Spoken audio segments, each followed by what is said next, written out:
ইন্দোনেশিয়ার সুমাত্রা দ্বীপে টানা প্রবল বর্ষণ, বন্যা ও ভূমিধসে ভয়াবহ পরিস্থিতির সৃষ্টি হয়েছে। ঘূর্ণিঝড়ের প্রভাবে সৃষ্ট হওয়া এই প্রাকৃতিক দুর্যোগে মৃতের সংখ্যা বেড়ে ৩০৩ জনে দাঁড়িয়েছে। নিখোঁজ রয়েছেন আরও প্রায় ৩০০ জন। দেশটির দুর্যোগ ব্যবস্থাপনা সংস্থার প্রধান এ তথ্য নিশ্চিত করেন। এর আগে সকালে মৃত্যুর সংখ্যা ছিল ১৭৪ জন। দিন বাড়ার সঙ্গে সঙ্গে বিভিন্ন এলাকা থেকে নতুন নতুন মৃতদেহ উদ্ধার হওয়ায় তা দ্রুত বৃদ্ধি পাচ্ছে।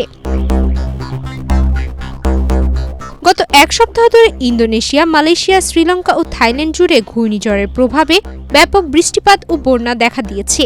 মালাক্কা প্রণালীতে একই সময়ে বিরল এক ক্রান্তীয় ঝড় সৃষ্টি হওয়ায় বিপর্যয়ের মাত্রা আরও বেড়ে যায়। এক্সট্রিম মশার কয়েল প্ল্যান্ট ফাইবার দিয়ে তৈরি, তাই সহজে ভাঙে না, সুগন্ধিযুক্ত ও নিরবিচ্ছিন্নভাবে জ্বলে। ডেঙ্গু, চিকুনগুনিয়া বাহি সহ যে কোনো মশার বিরুদ্ধে দেয় এক্সট্রিম সুরক্ষা। ইন্দোনেশিয়া পশ্চিমাঞ্চল সুমাত্রা দ্বীপে সবচেয়ে ভয়াবহ ক্ষতিগ্রস্ত হয়েছে, বিশেষ করে উত্তর সুমাত্রার বিভিন্ন এলাকায়। ইন্দোনেশিয়ার দুর্যোগ ব্যবস্থাপনা সংস্থার প্রধান জানান, অন্তত ২৭৯ জন নিখোঁজ রয়েছেন এবং ৮০,০০০-এর বেশি মানুষকে নিরাপদ আশ্রয়ে সরিয়ে নেওয়া হয়েছে। সুমাত্রার ৩টি প্রদেশের শত শত মানুষ এখনও পানিবন্দী অবস্থায় আছেন। অনেক এলাকায় সড়ক ধসে পড়ায় এবং ব্রিজ ভেঙে যাওয়ায় যোগাযোগ ব্যবস্থা পুরোপুরি বিচ্ছিন্ন হয়ে গেছে।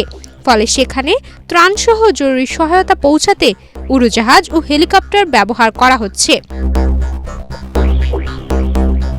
উত্তর সুমাত্রার তাপনুলি থেকে সিভালোগা পর্যন্ত সড়ক যোগাযোগ বিচ্ছিন্ন রয়েছে। ধ্বংসাবশেষ সরিয়ে সড়ক পুনরায় চালু করার চেষ্টা করছে উদ্ধারকারী দল।